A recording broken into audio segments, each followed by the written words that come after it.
Era stata una giornata calda, troppo calda per una regione al confine tra l'Austria e la Slovenia. Alle 21 e una manciata di secondi un boato ruppe il silenzio della sera. Era il 6 maggio 1976. Il terremoto, disse qualcuno, ma non fece in tempo a completare la frase che la terra iniziò a tremare.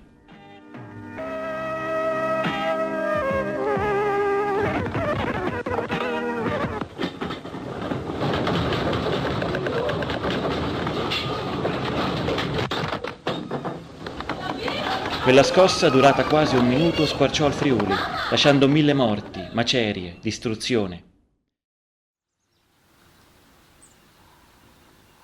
40 anni dopo, Gemona si presenta così.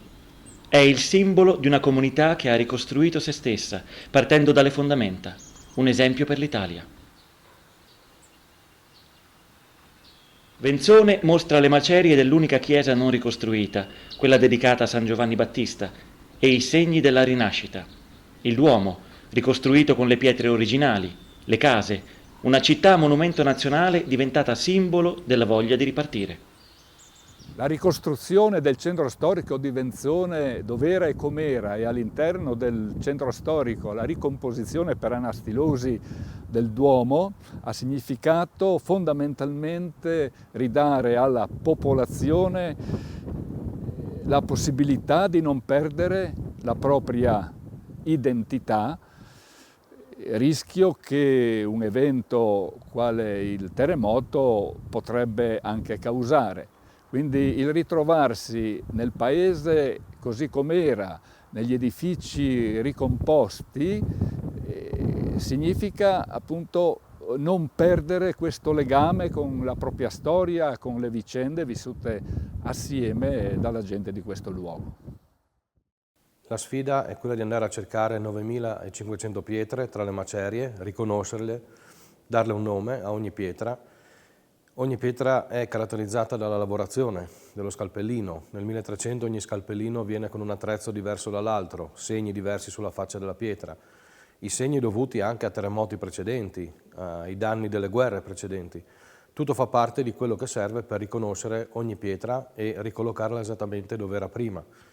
Si deve vedere qual è la pietra originale rispetto a quella sostituita, rispetto a quella integrata. Dappertutto si devono vedere i segni, in modo tale che si possa apprezzare anche questo particolare tipo di ricostruzione che è un restauro per anastilosi realizzato nel Duomo di Venzone. L'importante è comunicare che c'è stata una distruzione e che si può ripartire dopo una distruzione, anche ragionando in termini di restauro per gli edifici. Il Friuli ha visto la devastazione 2 volte, a maggio e poi a settembre. Con i simboli dei paesi si spezzarono anche le speranze. A testa bassa uomini e donne furono costretti a lasciare i luoghi di sempre e a dirigersi nelle località balneari. Tornarono e ricostruirono.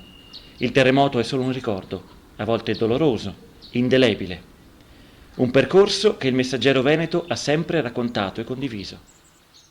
Con gli occhi, con lo sguardo dei nostri giornalisti, ha visto le rovine e poi ha visto iniziare la ricostruzione, ha visto il dolore e ha raccontato ciò che la gente che era rimasta fuori da quelle macerie, prima nella rabbia e poi nella forza di rinascere, aveva cercato di ricostruire. Ed è per questo che noi abbiamo scelto di raccontare il terremoto a chi non c'era, ma anche a chi di quei ricordi ha ancora nitido nella mente la paura e i sentimenti, con uno strumento nuovo che vi consente di muovervi come avevamo fatto noi nel 1976 là in mezzo, assieme a tutti voi, e di guardare con gli occhi di oggi a quella memoria che deve rimanere una memoria di tutti, una memoria di tanti singoli che diventa la memoria collettiva del Friuli. Il giornale raccontò quei momenti, ma fu anche per la prima volta un social network ante litteram. Mise in comunicazione persone che non parlavano più, raccontò a chi non sapeva quello che gli altri facevano, ricreando il tessuto di una comunità che oggi voi vedete qui in questo video, di nuovo su quei luoghi, di nuovo con la mente a quel momento che per noi è rimasto e resterà sempre interiormente infinito.